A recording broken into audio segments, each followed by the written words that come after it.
haddii booliiska kugu arkado teleefon isticmaalaysid ama text message diraysid ama saan u haysid ama ku hadlaysid gaarigoo socda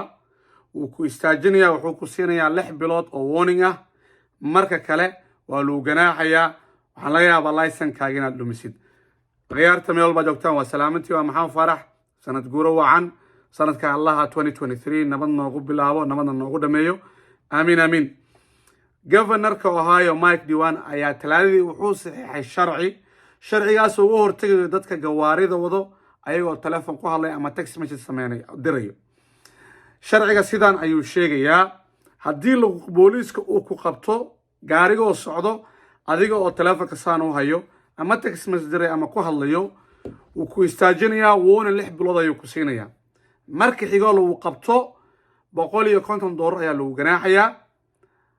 2 point laysankaaga waa laga jaranayaa marka kale saddexaad 250 ayaa lagu ganaaxayaa 3 point laysankaaga waa laga jaranayaa marka ugu dambeyso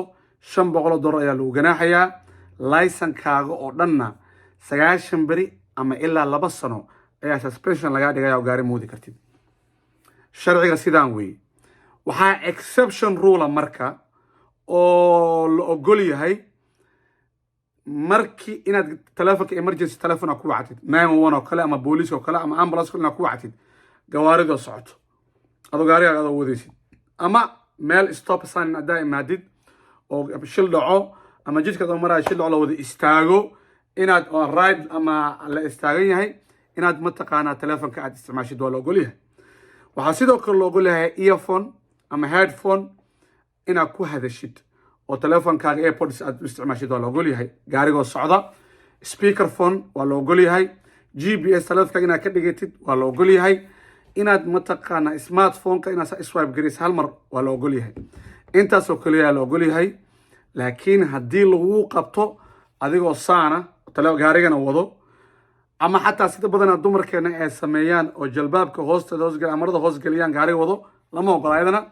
waa ganaax waa lagu qabanayaa waa lagu ganaaxayaa ka bacdi lacag ayaa bixinaysa ayadana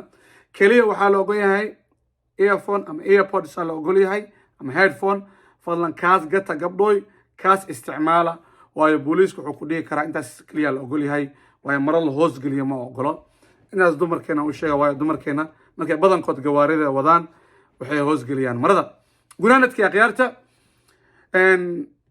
governor DeWine wuxuu leeyahay arrinkan waxa ugu hortagayaa dad badan ayaa ku dhintay Ohio sanadooyinkii la soo dhaafay sanadkii la soo dhaafay 258 shil waxaa koosgareeyay dad telefoon isticmaalayo dad badan ayaa ku dhintay wilaayaduna barleys ku noqday marka arrintan ayaa lagu crack down gareynaya lagu hortagayaa waxaa rabaa jidka in dad safe ku wada maraan ayagoo nabdoon wada maraan iska jira arrinkan marka haddaan run sheegayo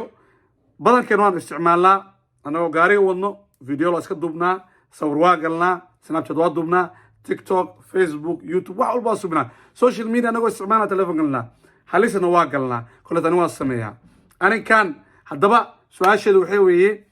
governorka Ohio Mike DeWine dad badan ma ku badbaadinaa sharcigan dad badan ma badbaadinayaa mise sharcigan ma fiicna haddaa tahay qof addicted ku ah oo markuu gaariga wado telefoonkiisa badan isticmaalo sidee iskaga dayn kartaa waayo booliiska hadduu kugu qabto laysankaaga waxaa laga yaabaa in lagu ganaaxo lacag badan aad bixisid fikirkeena ka dhiifta videoga dhammaan la wadaaga dhammaan asxaabtiina waa maxamed faarax amaana allah yaa idin leeyahay